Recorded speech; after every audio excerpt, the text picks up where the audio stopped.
Hello everyone, welcome back to concept clear classes.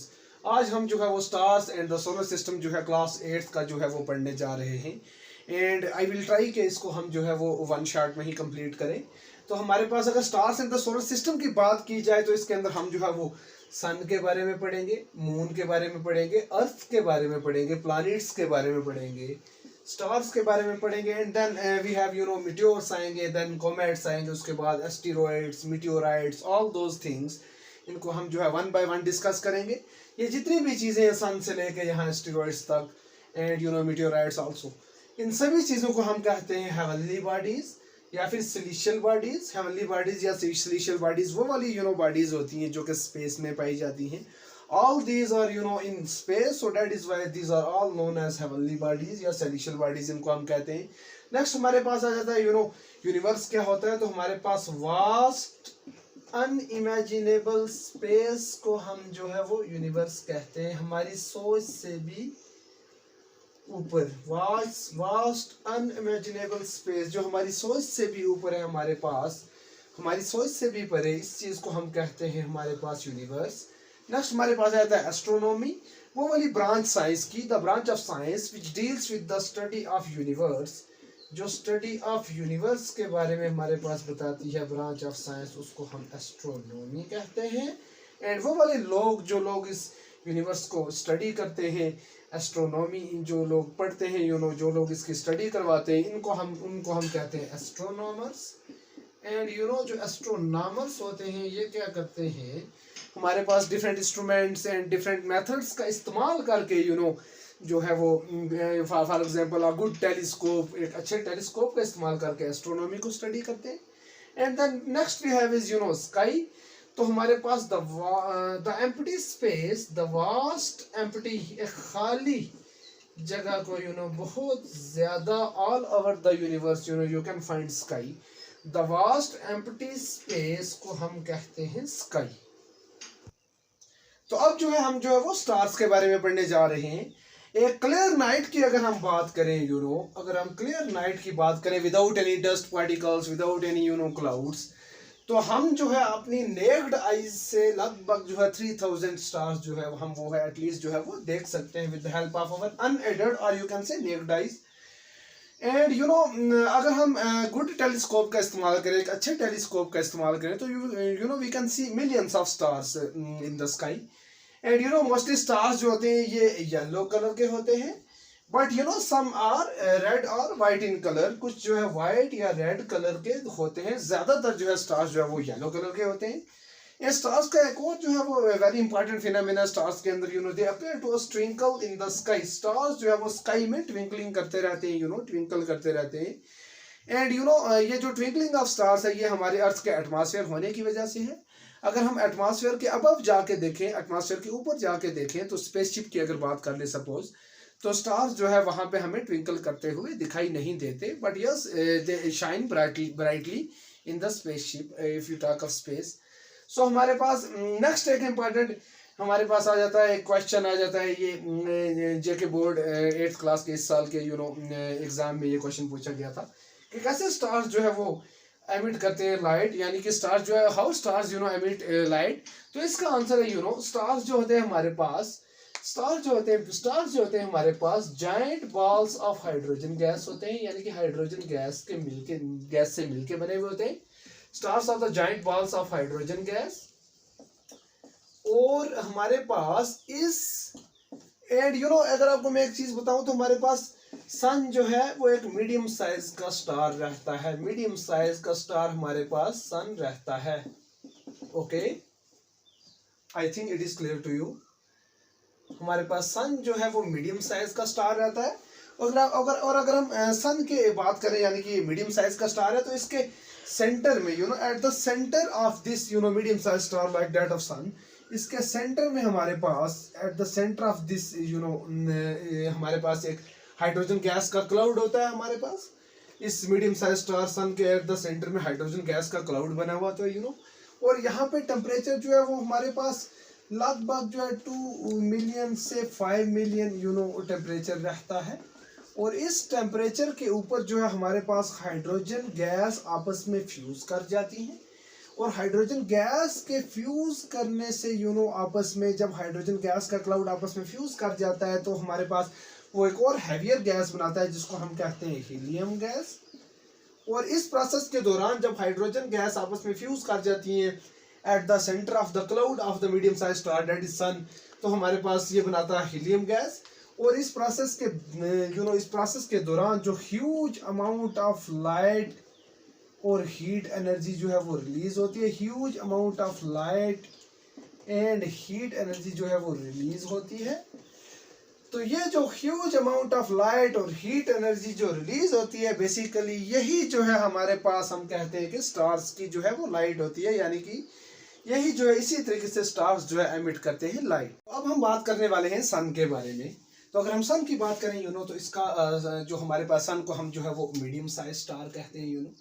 मैंने अभी आपको बताया कि सन को हम जो है वो मीडियम साइज का स्टार कहते हैं, because it is very close to the earth, ये अर्थ के बहुत क्लोज रहता है as compare to other stars. बाकी स्टार्स के मुकाबले में सन जो है वो अर्थ के जो है वो क्लोज रहता है। और इसका जो डिस्टेंस है सन और अर्थ के बीच में वो 150 मिलियन किलोमीटर रहता है। सन और अर्थ के बीच का जो डिफरेंस है वो 150 मिलियन किलोमीटर रहता है। और अगर हम बात करें तो वाई स्टार्स जो है, हम जो है स्टार्स को why we can't see stars during the day time, हम स्टार्स को दिन के समय में क्यों नहीं देख पाते हैं? तो इसका आंसर ये है कि जो दिन के समय में ड्यूरिंग डे टाइम जो सन की जो लाइट होती है वो सप्रेस कर जाती है स्टार्स की लाइट को, और जिसकी वजह से स्टार्स जो है वो दिन के समय में जो है वो दिखाई नहीं देते। सूरज की लाइट इतनी तेज होती है कि वो स्टार्स की लाइट को सप्रेस कर लेती है, जिसकी वजह से दिन को जो है वो स्टार्स जो है वो दिखाई नहीं देते। तो अब हम बात करने वाले हैं units of measuring distance of stars from the अर्थ, यानी कि स्टार्स का जो डिस्टेंस है अर्थ से वो हम किन यूनिट्स में मेजर करते हैं। फर्स्ट ऑफ ऑल हमारे पास रहता है light year.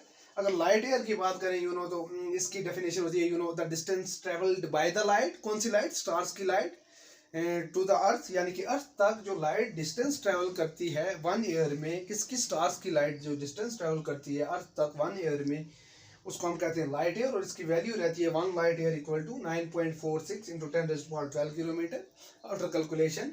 And next we have is light minute आ जाता है हमारे पास। जो लाइट मिनट होता है, 1 लाइट मिनट जो है वो इक्वल होता है हमारे पास 18 मल्टीप्लाई बाय 10⁻6 किलोमीटर, यानी कि the distance travel by light in 1 minute. Stars की लाइट जो डिस्टेंस ट्रेवल करती है 1 मिनट में अर्थ तक, वो इसकी जो है ये वैल्यू रहती है 18 multiply by 10⁻6 kilometre 1 light.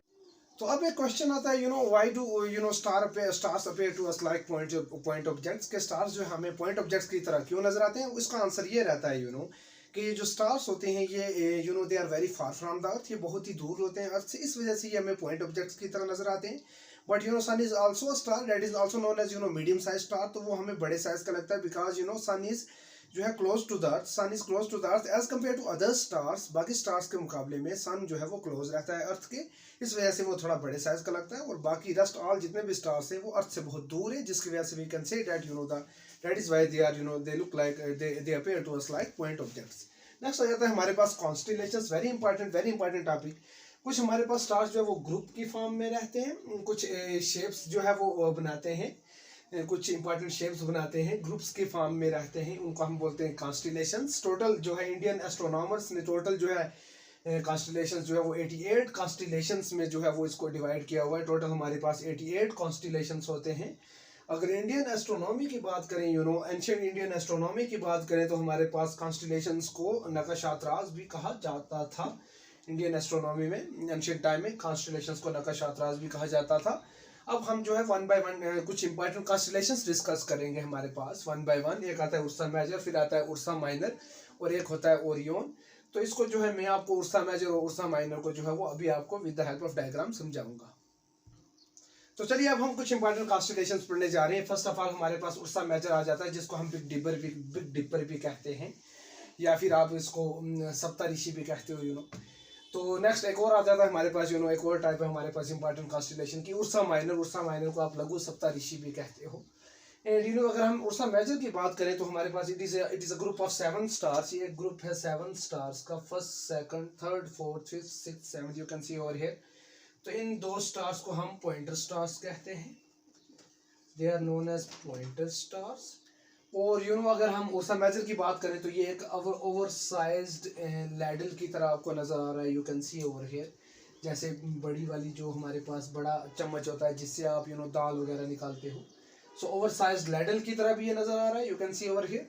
It also looks like that of a question mark, you can सी। अगर इसको आप इस तरह करके ऐसे करके बनाओ तो ऐसे you can see over here, it also looks like that of a question mark की तरह भी ये नज़र आ रहा है। और एक और important point, it looks like that of a kite having a long tail. ये आपके पास आ गया काइट और इसकी एक लंबी टेल है, पीछे जो है वो रस्सी लगी हुई है। तो हमारे पास हम कंपेयर कर सकते हैं ये जो कॉन्स्टलेशंस होते हैं इनको जो है हमारे पास डिफरेंट शेप्स के साथ जो हमारे पास रिकॉग्नाइजेबल पैटर्न्स होते हैं उनके साथ हम कंपेयर कर सकते हैं इनको इजीली। तो अगर हम उर्सा माइनर की बात करें, Ursa Minor is also group of 7 stars. So it is also a group of 7 stars. You can see over here, this is all Ursa Minor. ये वाला part ये सारा Ursa Minor. But please keep in mind, remember one thing, the basic difference between Ursa Major and Ursa Minor is that Ursa Major के first and second star को हम pointer stars कहते थे. But Ursa Minor की अगर बात करें तो इसके tail के ऊपर हमारे पास एक star होता है, उसको हम कहते हैं pole star या फिर हम इसको Polaris भी कहते हैं। और इस पोल स्टार की एक खासियत है ये जो है वो स्टेशनरी रहता है आसमान में। अगर हम जो है वो अर्थ के जो नॉर्थ साउथ एक्सिस की बात करें तो उसके जो है हमारे पास कंपैरेटिवली ये जो है वो स्टेशनरी रहता है। यानी कि अर्थ की जो नॉर्थ साउथ एक्सिस, अर्थ अपने नॉर्थ साउथ एक्सिस पे जो है वो रोटेट करती है, नॉर्थ और साउथ एक्सिस पे रोटेट जब करती है तो उसके बिल्कुल सिद्ध में ऊपर एक स्टार होता है, उसको हम कहते हैं पोल स्टार। और ये जो पोल स्टार है इसको हम पोलारिस भी कहते हैं। और ये जो है वो स्टेशनरी रहता है, it doesn't change its position, it remains stationary. And इस उर्सा माइनर की टेल के ऊपर ये नंबर 1 का जो आपको स्टार नजर आ रहा है, that is known as pole star. तो अगर हम क्वेश्चन आता है कि पोल स्टार को कैसे देखा जाए, तो पोल स्टार को हम ऐसे देख सकते हैं, you can C star number 1 और स्टार नंबर 2 आपको नजर आ रहे हैं उर्सा मेजर के। और उर्सा मेजर के स्टार नंबर 1 और स्टार नंबर 2 को हम पॉइंटर स्टार्स कहते हैं। और बिल्कुल इसके सिद्ध में ऊपर सीधा डायरेक्शन में आप अगर देखेंगे तो आपको उर्सा माइनर के अंदर उसकी टेल पे पोल स्टार जो है वो नजर आता है। जब the basic difference between Ursa Major and Ursa Minor is के जो उर्सा मेजर के जो स्टार्स हैं वो थोड़े से दूर दूर रहते हैं, बड़े साइज के स्टार रहते हैं और उनका जो आपस में जो डिस्टेंस है थोड़ा थोड़ा दूर रहता है। बट अगर हम उर्सा माइनर की बात करें तो ये इनके स्टार्स का जो है वो डिस्टेंस जो है वो हमारे पास ये ऑलमोस्ट क्लोज जो है वो रहते हैं। और ये छोटे साइज के स्टार्स होते हैं उर्सा माइनर में। उर्सा मेजर के स्टार्स जो है वो नॉर्दर्न स्काई में जो है वो दिखाई देते हैं। ये उर्सा मेजर का जो कॉन्स्टलेशन है, ये जो स्टार्स है नॉर्दर्न स्काई में दिखाई देते हैं ड्यूरिंग समर्स के सीजन में। और उर्सा माइनर के भी अगर स्टार्स की बात करें तो ये भी जो है समर्स में ही दिखाई देता है और ये नॉर्दर्न स्काई में जो है वो दिखाई देता है। अब नेक्स्ट हमारे पास आ जाता है the moon. Moon very important topic, moon के बारे में अब हम पढ़ने जा रहे हैं। मून जो है ये नेचुरल सैटेलाइट रहती है हमारी अर्थ की। जो हमारा अर्थ है वो 3rd नंबर का प्लानिट है और उसकी जो नेचुरल सैटेलाइट है उसको हम मून कहते हैं। और अगर हम अगर मून के डे साइड की बात करें तो टेम्परेचर जो है वो रहता है लगभग जो ऑलमोस्ट 110 डिग्री सेल्सियस। और अगर रात वाली साइड की बात करें जो मून की नाइट साइड होती है मून की, उसका जो टेम्परेचर रहता है हमारे पास -150 डिग्री सेल्सियस। और अगर हम मून की बात करें तो इसकी रफ सरफेस होती है रफ सरफेस होती है इसकी। और इसके अंदर डिप्रेशंस होते हैं, डीप होल्स होते हैं। एंड अगर हम बात करें मून की तो ये नॉन लुमिनस बॉडी रहती है। नॉन लुमिनस बॉडी का मतलब इसकी अपनी कोई लाइट नहीं होती। और जब सनलाइट इसके ऊपर फॉल करती है वही लाइट जब अर्थ तक पहुंचती है वो रिफ्लेक्ट होके तो वही हमें दिखाई देती है जो लाइट मून की। यानी कि moon is a non luminous body, it reflects the light of the sunlight which reaches on the surface of the earth and then ultimately वही रिफ्लेक्शन होकर लाइट जो है वो नजर आती है। तो नेक्स्ट हमारे पास इसकी हम जो है वो डायग्राम को जो है वो डिस्कस करेंगे, कैसे जो है वो new moon day, full moon day and half जो भी मून है उसके बारे में हम डिस्कस करेंगे। अब हम जो है वो फेजेस ऑफ द मून जो है वो डिस्कस करेंगे with the help of a diagram. तो सनलाइट जब फॉल करती है मून के ऊपर on the new moon day, जब नया चांद निकलता है on the new moon day, जो सनलाइट फॉल करती है मून के ऊपर, इस दिन क्या होता है हमारे पास मून जो है वो सेंटर में होता है between sun and the earth. So please keep in mind on the new moon day the moon is between the sun and the earth. And you know on the very next day, new moon day के दूसरे दिन you know हमारे पास इस तरह से disc जो है वो मून का थोड़ा सा चांद बिल्कुल जो है यू नो बिल्कुल छोटे साइज का चांद दिखाई देता है। ये वाली इस तरह की डिस्क आपको नजर आ रही है यू नो, ये जो हमारे पास, इस पार्ट को आप छोड़ें, ये वाला पार्ट देखें, इसको हम कहते हैं waxing crescent. And you no एक टाइम आता है यू नो 15 डेज से पहले, ऑलमोस्ट 13 या 14 डे पे हमारे पास जो इस तरह से इस इतनी एक जो है वो हमारे पास इतना जो है वो हमारे पास मून विजिबल जो है होना शुरू हो जाता है। ऑलमोस्ट मून जो है कंप्लीट होने वाला हो जाता है 13 या 14 डे पे। इसको हम कहते हैं वैक्सिंग गिब्बस। यानी कि फर्स्ट वीक से लेके सेकंड वीक तक बीच में मून जो है, फर्स्ट वीक से लेके सेकंड वीक तक बीच में, in between first and second week जो मून जो है हमारे पास ऑलमोस्ट हाफ हो जाता है, इसको हम कहते हैं फर्स्ट क्वार्टर। और 15th डे पे यू नो जो मून जो है हमारे पास फुल साइज का नजर आता है। इस दिन क्या होता है, on the 15th day moon जो है पूरे फुल साइज का आपको नजर आ रहा है यहाँ पे। इस दिन क्या होता है यू नो 15th डे पे जो अर्थ होती है वो चली जाती है सेंटर में, और हमारे पास मून और सन जो है वो इसके आसपास इर्द गिर्द साइड में आ जाते हैं। 15 डे पे अर्थ सेंटर में चली जाती है एंड मून और सन के जो है सेंटर में चली जाती है। That is why you know 15 day पे मून जो है फुल्ली विजिबल होता है यू नो।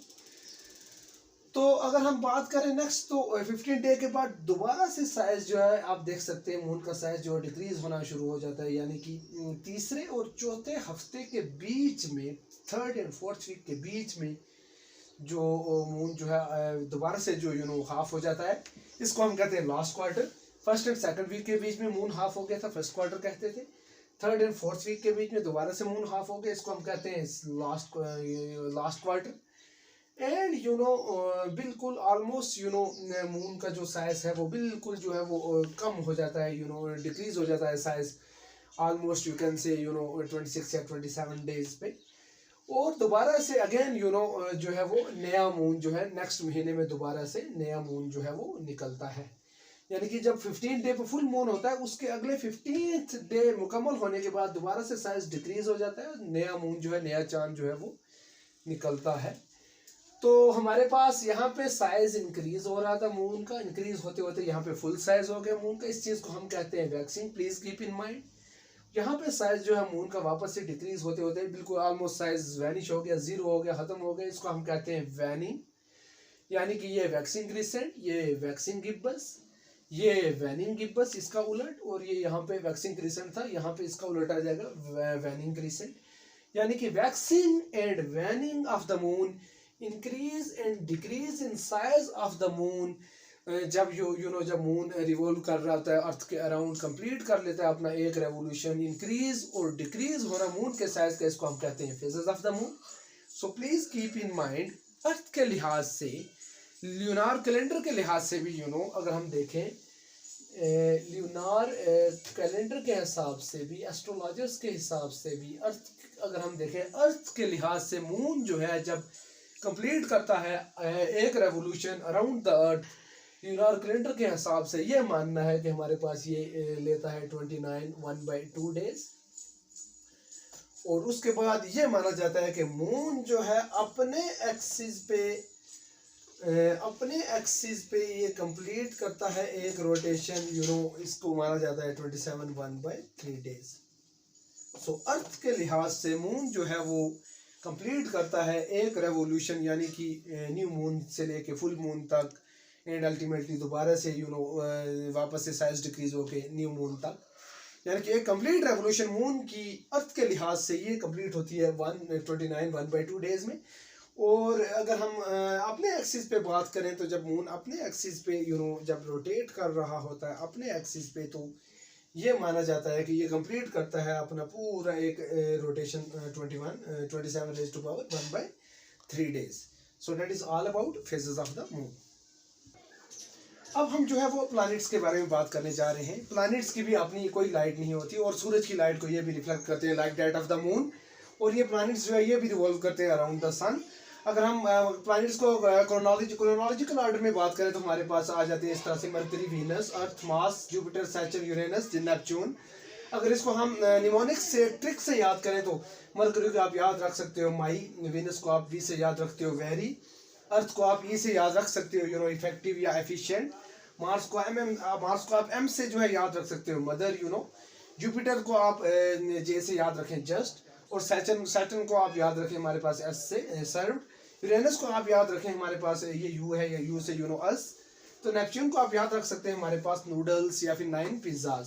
सो आप ऐसे ही याद रख सकते हैं हमारे पास इस तरह से। अगर आपको नहीं याद होती तो आप इसको एक निमोनिक से, ट्रिक से याद रख सकते हैं। माई वेरी इफेक्टिव या फिर एफिशिएंट मदर जस्ट सर्व्ड अस 9 नूडल्स, या फिर यू कैन से 9 पिज्जाज, या फिर 9 से नूडल्स की याद रख ली, that is okay.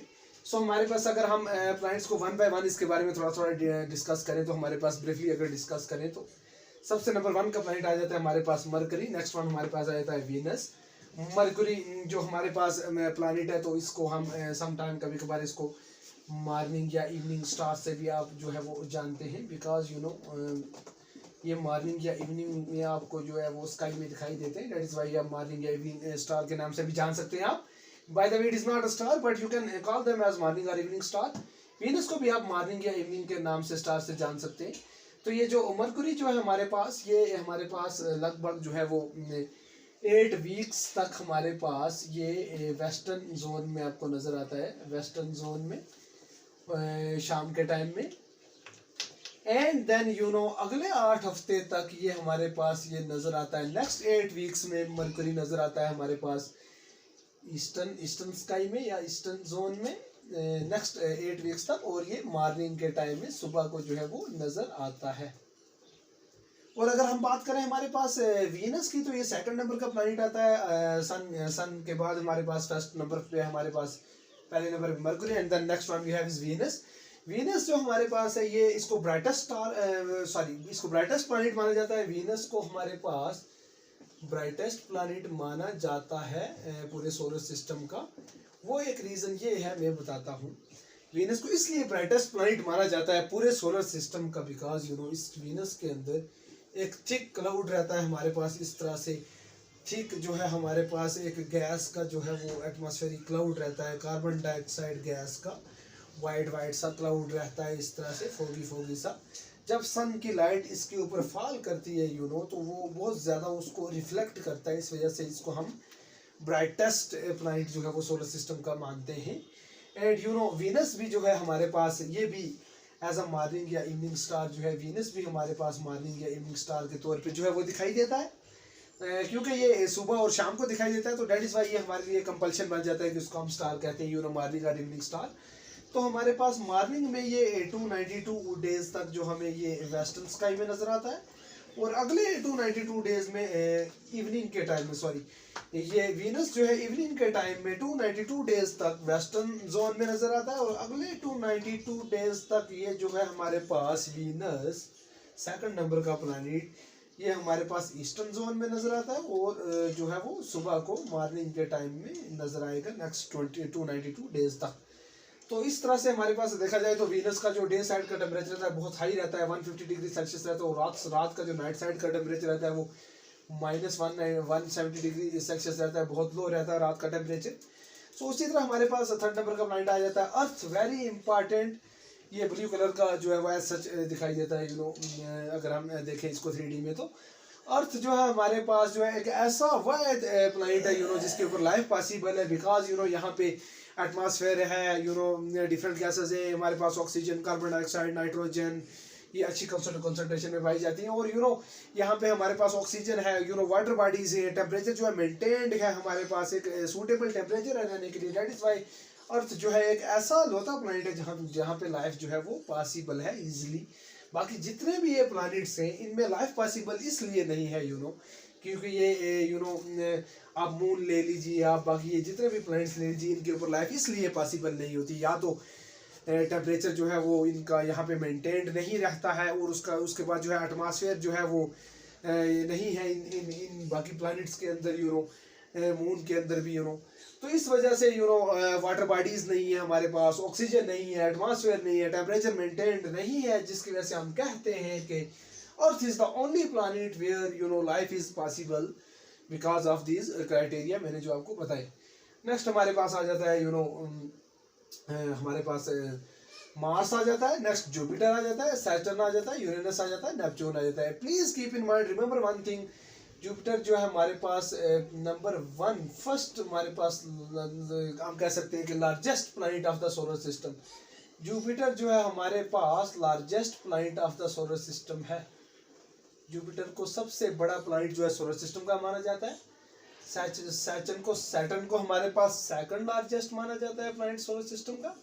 And then Uranus को थर्ड लार्जेस्ट प्लैनेट जो है वो सोलर सिस्टम का माना जाता है, थर्ड लार्जेस्ट प्लैनेट। और इस सैटर्न के अगर हम बात करें तो इसके हमारे पास 3 डिफरेंट रिंग्स होती हैं। इसके अंदर हमारे पास A, B and C। B जो है सबसे ब्राइटेस्ट रिंग जो है इसकी मानी जाती है। जुपिटर के अंदर एक रेड स्पॉट पाया जाता है। अगर हम वीनस के बाद बात करें तो हमारे पास जुपिटर एक ऐसा प्लैनेट है, वीनस और मार्स के बाद, वीनस एंड मार्स के बाद जुपिटर एक ऐसा प्लैनेट है जिसको ब्राइटेस्ट माना जाता है सोलर सिस्टम में। बिकॉज यहाँ पे जुपिटर में क्या होता है, हमारे पास एक तो इसमें रेड स्पॉट पाया जाता है और दूसरा नंबर इसमें हमारे पास क्या होता है, एक थिक क्लाउड होता है हमारे पास। जुपिटर के अंदर एक थिक क्लाउड होता है हाइड्रोजन एंड हीलियम गैस का। हाइड्रोजन और हीलियम गैस का थिक क्लाउड होने की वजह से ये बहुत ज़्यादा सनलाइट को रिफ्लेक्ट करता है, जिसकी वजह से ये ब्राइटेस्ट इसको भी माना जाता है जुपिटर को। एंड देन बाकी हमारे पास जो है वो ऐसा आ जाते हैं। इनके अपने कुछ सैटेलाइट्स भी होती हैं, कुछ मून्स भी होते हैं, तो ये सारा था ऑल अबाउट प्लैनेट्स के बारे में। हाँ, एक चीज़ और रह गई हमारे पास, 9th नंबर का एक प्लैनेट होता था, 9th नंबर का प्लैनेट होता था प्लूटो। 2006 से पहले इसको 9th नंबर का प्लैनेट माना जाता था। बट बिकॉज ऑफ इसका जो ऑर्बिट था, प्लैनेट्स जो होते हैं वो एक वेल डिफाइंड ऑर्बिट में सन के अराउंड जो है रिवॉल्व करते हैं। बट ये जो प्लूटो था, ये 2006 से पहले ये माना जाता था 9th नंबर का प्लैनेट। आफ्टर 2006 इसको जो है वो निकाल दिया गया सोलर सिस्टम से यहाँ पे।